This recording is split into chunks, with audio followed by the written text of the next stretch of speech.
Hey, what's up, fellas? How you doing, man? Antonelli here.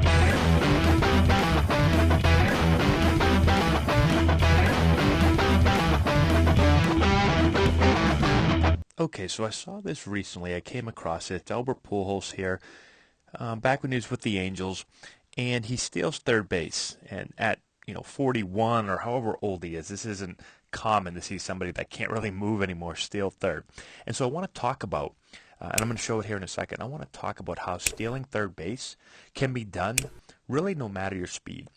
It's about being a good base runner. It's about paying attention when you're in the dugout. It's about doing your scouting and your homework. And so let me show it here to you real quick.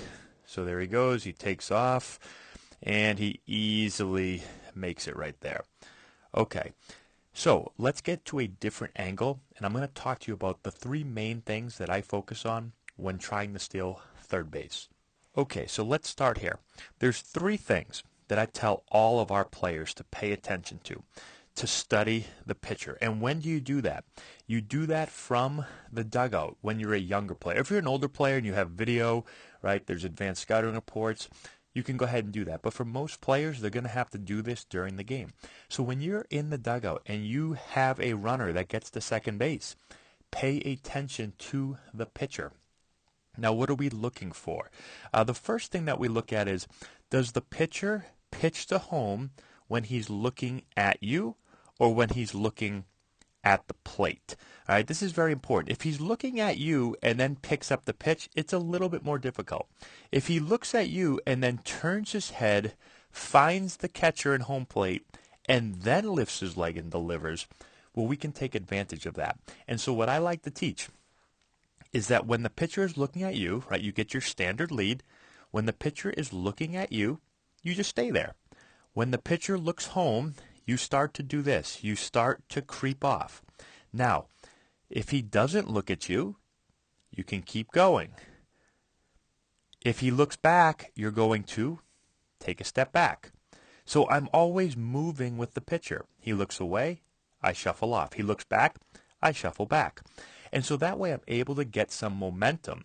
I'm able to cut the distance to third, but I'm also able to get some momentum so that when he finally does lift his leg and pitch, I'm off. Okay? So that's the first thing that you want to know. The second thing is looks. So there's really two things that we talk about. The first thing is, what does the pitcher fall into as far as a habit of looks?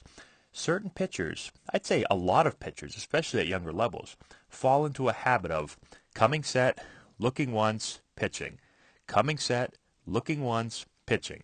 Coming set, looking once, pitching.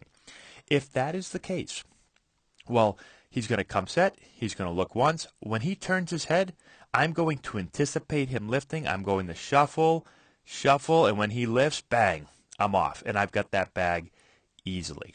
So that's the first thing. Study the looks. See if he falls into a pattern, and then exploit it. The second thing that goes along with looks is, what is his max number of looks? And so if the most that the pitcher ever looks back is twice, let's say he's even mixing up his looks. He's doing no looks. He's doing one look. He's doing two looks. He does one look. He does two looks. He does no looks. He does one look. He does two looks.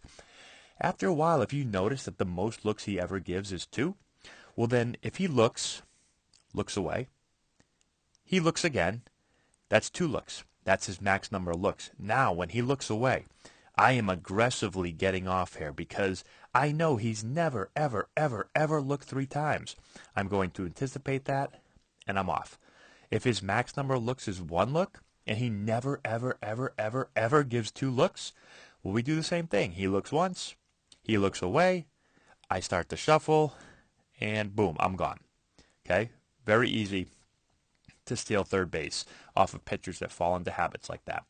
The third thing that we talk about when we're studying the pitcher is, does the pitcher have a certain tempo or rhythm that they fall into? Is it always, and it doesn't even have to be looks, but is it he looks at you, he looks away, and he pitches in a certain tempo? So you can do that by, a lot of players will do UCLA, and they'll see which letter the pitcher delivers on. So if he looks at you, looks away, UCL lifts. He looks at you, he looks away, U-C-L, pitch. And so you can start to get in rhythm with that. And again, you can anticipate. You can start to shuffle off, and then you can go. So right here, what it looks like is that Pujols, two things. One, he's either understood the looks. So, we don't know how many times this pitcher has looked already, but maybe he shows that he only gives 2 looks. And then Pujols is anticipating that. He looks away the second time and he pitches. What my assumption is here is because Pujols is older, he's not known to steal third. This guy probably fell asleep and probably just wasn't looking. He was coming, set, pitching, coming, set, pitching. And Pujols said, okay, he's coming, set, pitching. He's getting into a similar rhythm every single time. Let's say maybe he's going on L. And so he comes, set, and then Pujols goes U, C, L. And he's off. And you can see that he crosses over right here. So he crosses over and he's running before the pitcher even lifts his leg, right? He's got a full step and then he lifts. So he had to have been timing him up. He had to have fallen into a certain rhythm, and Pujols exploits that and takes off. And so this is why I always tell our players, you don't have to be fast to steal third base. You've got to be pretty fast to steal second base. But to steal third base, you can really get it off the pitcher, right? And so this is a really good job here. And he's in easy, standing up right there. And then he gives a nice clap right here. And here's just another look at it.